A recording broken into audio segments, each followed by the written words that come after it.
Shalom Bapak Ibu Saudara yang kasih Tuhan. Apa kabar semuanya? Saya percaya keadaan Bapak Ibu Saudara sehat, penuh sukacita, diberkati Tuhan.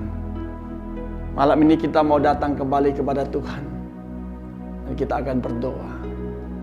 Bapa, dikuduskan nama-Mu, datanglah kerajaan-Mu, jadilah kehendak-Mu di bumi seperti surga dalam kehidupan kami sehari-hari ya Tuhan. Malam ini kami mau datang untuk mendengarkan firman-Mu.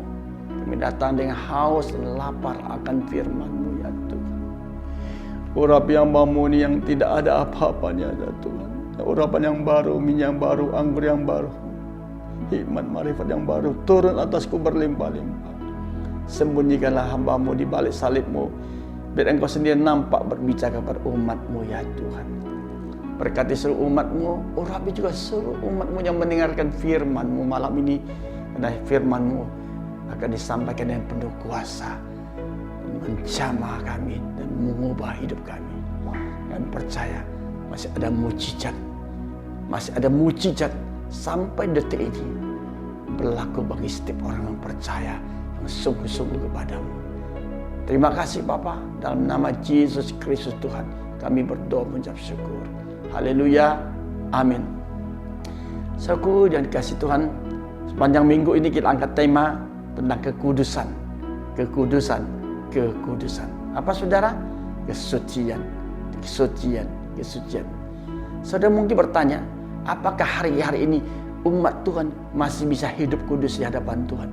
Masih bisa hidup suci di hadapan Tuhan? Saya katakan ya dan amin. Kalau Tuhan berjanji, Dia pasti menepati janjinya. Kuduslah kamu sebab aku Tuhanmu kudus. Kita baca firman Tuhan di Yosua pasal 3 ayat 5. Berkatalah Yosua kepada bangsa itu, kuduskanlah dirimu sebab besok Tuhan akan melakukan perbuatan yang ajaib di antara kamu. Firman Tuhan datang kepada saudara saya.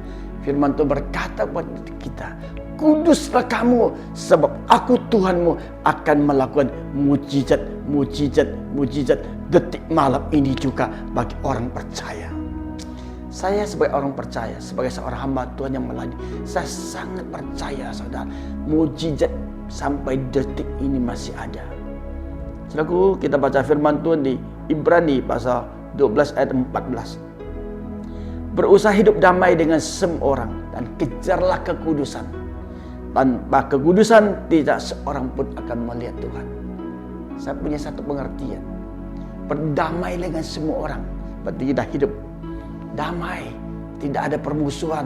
Tidak ada konflik dengan orang lain. Tidak ada iri, tidak ada dengki, tidak ada benci, tidak ada kepahitan, tidak ada menyimpan kesalahan-kesalahan orang di sekitar kita, bahkan dalam rumah tangga kita.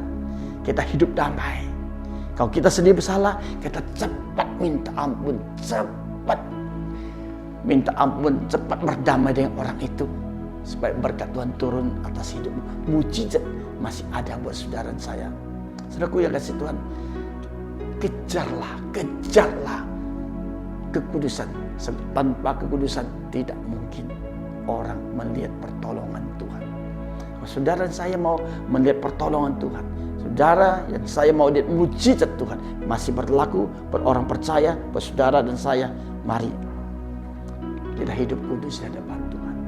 Hidup suci memang berat, tantangannya berat.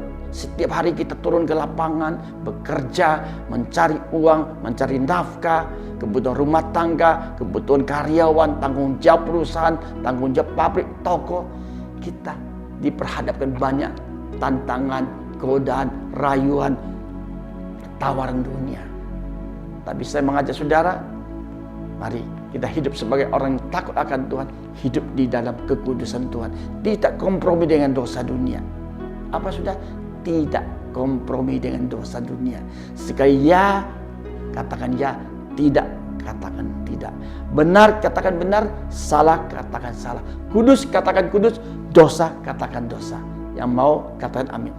Saudaraku, kalau kita lihat di perjanjian baru, kita nggak bicara mujizat perjanjian lama terlalu banyak, waktunya juga nggak cukup.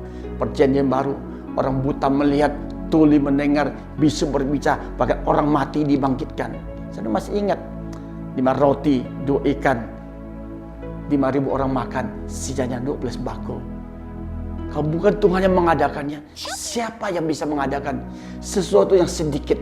5 roti, 2 ikan dibawa kepada Tuhan, diserahkan kepada tangan Tuhan. Tuhan sanggup melakukan mukjizat. Saudaraku, perkawinan di Kana juga, air yang biasa diubah Tuhan menjadi anggur yang paling enak pada zamannya. Aduh, kalau sudah baca mukjizat demi mukjizat bagi orang percaya terjadi. Seorang wanita pendarahan 12 tahun sudah berobat kemana-mana, habis uang banyak, waktu banyak, tidak sembuh-sembuh. Dia hatinya berkata, ketika Yesus lewat, hatinya wanita itu berkata, asal aku jamah saja jumbai jubahnya, aku sembuh. Ada satu iman yang besar. Dan wanita itu berkata, asal aku jamah saja jumbai jubahnya, aku sembuh. Seketika dia menjamah jubahnya Tuhan, seketika itu dia sembuh, saudara. Saya percaya kita jangan percaya Tuhan apa kata orang. Saya belajar, saudara. Saya mengikuti Tuhan sudah puluhan tahun. Saya nggak mau percaya Tuhan apa kata orang, apa kata hamba Tuhan, apa kata nabi Tuhan. Tapi saya mau percaya apa kata Tuhan tentang hidup saya. Dan saya mau mengalami mukjizat dan kuasa Tuhan secara pribadi, bukan kata orang. Kalau hari-hari saudara dan saya tidak mengalami mukjizat Tuhan, tidak pernah mengalami kuasa Tuhan bekerja dalam hidup saudara, mari saya mengajak saudara datang kepada Tuhan. Haus lapar akan hadirannya, haus dan lapar akan firman-Nya, haus dan lapar akan kuasanya dan mukjizatnya. Saudaraku, saya pernah melayani seorang suami istri menikah cukup lama, 10 tahun belum dikaruniakan anak. Dan suami istri hamba Tuhan, melayani Tuhan. Dia sudah berobat dokter A, dokter B, dokter C. Hasilnya tetap nol, nihil. Ya sudah. Suatu hari dia diajak temannya pergi ke tanah perjanjian, tanah Israel, tanah Kanaan. Ketika sampai di sana dia berdoa, dia minta belas kasihan Tuhan, minta anugerah Tuhan. Kalau Tuhan masih hidup waktu di bumi, Tuhan melakukan banyak mukjizat terjadi di tanah perjanjian. Demikian juga aku percaya, aku minta seorang anak yang datangnya dari Tuhan, supaya istriku bisa hamil. Ketika kami melakukan hubungan tubuh, Tuhan bekerja.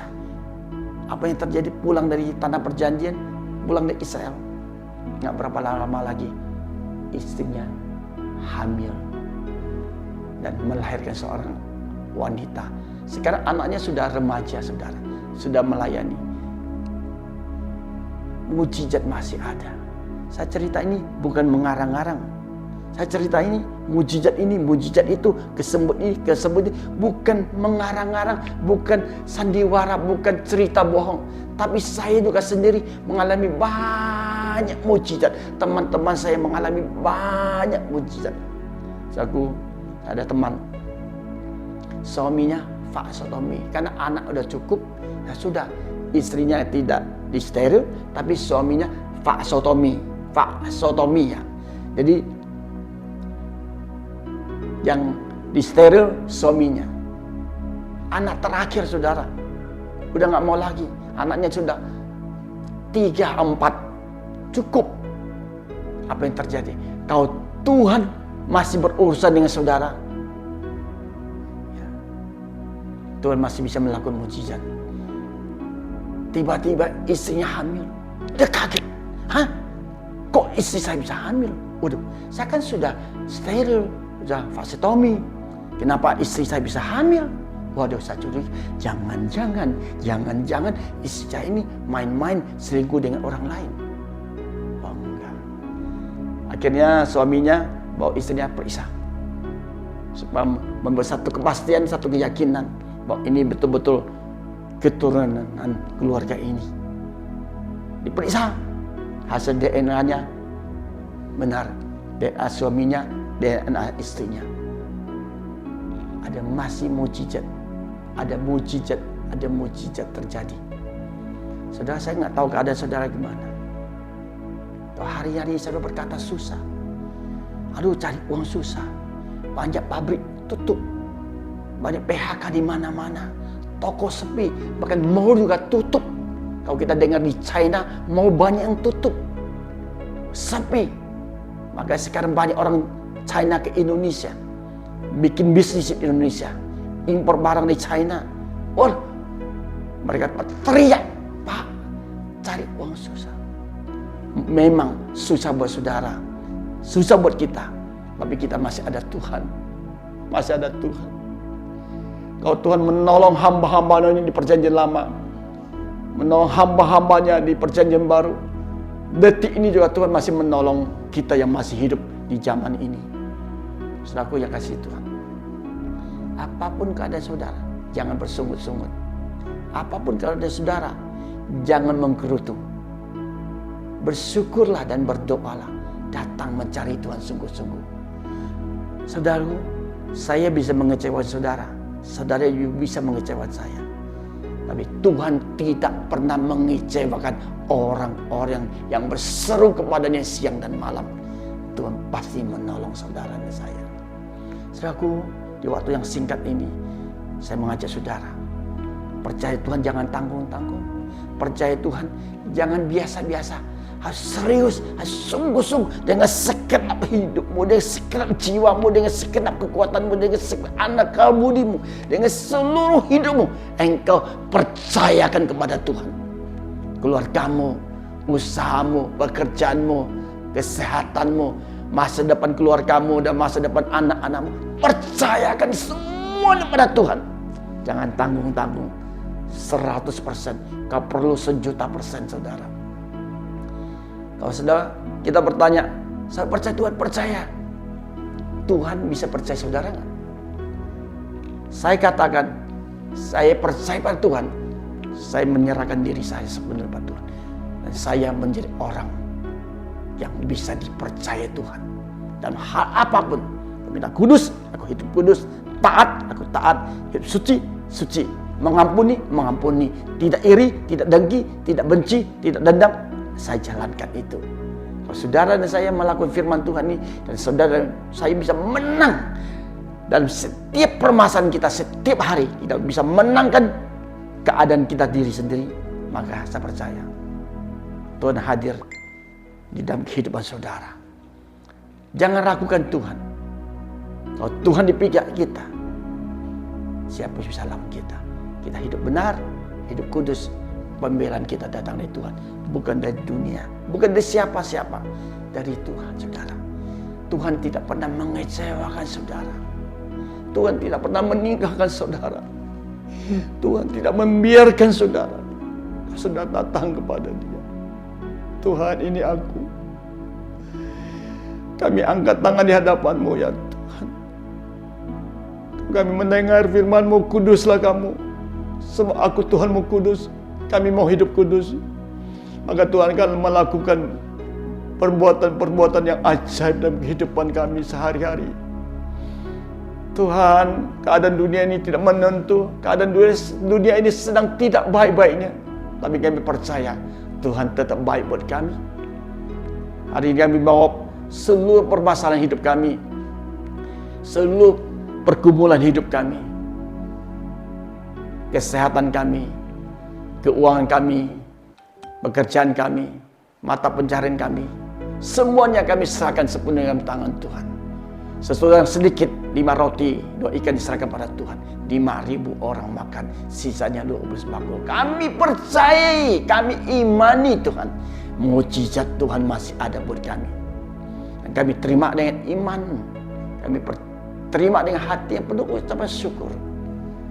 Dan malam ini, yang rindu punya anak, tumpangkan tanganmu atas kandunganmu, suami sebagai imam kepala, tumpangkan tanganmu atas istrimu, atas kandungannya, berdoa. Di dalam nama Yesus, kuasa Tuhan mengalir. Yang selama ini sulit mengandung, mengandunglah kamu. Mengandunglah kamu dalam nama Yesus. Yang selama ini sulit mendapatkan keturunan, aku perintahkan di dalam nama Yesus, engkau mendapat keturunan dari Tuhan. Di dalam nama Yesus Kristus Tuhan. Kuasa Tuhan mengalir. Sementara kami berdoa, kuasa Tuhan mengalir. Urapan Tuhan turun kepada umatmu dalam nama Yesus Kristus Tuhan. Apa yang engkau perbuat dalam hambamu ini, engkau juga perbuat untuk umatmu Tuhan. Kau hambamu sendiri mengalami banyak mujizat Tuhan, pertolongan Tuhan. Demikian umatmu juga akan mengalami mujizat dan pertolongan Tuhan. Bapa, terima kasih. Kami angkat kedua tangan kami untuk menerima berkat-Mu. Berkat dan kasih karunia dari Allah Bapa yang berlimpah-limpah. Cinta kasih sayang dari Yesus Kristus Tuhan, serta persekutuan indah dan manis dari Roh Kudus pada malam ini menyertai saudara dan saya bahkan sampai selama-lamanya. Nama saudara dan nama saya terdaftar di dalam kitab kehidupan. Haleluya. Terima kasih. Amin. Sampai jumpa kembali di channel Emmanuel TV. Tuhan memberkati saudara. See you again next video.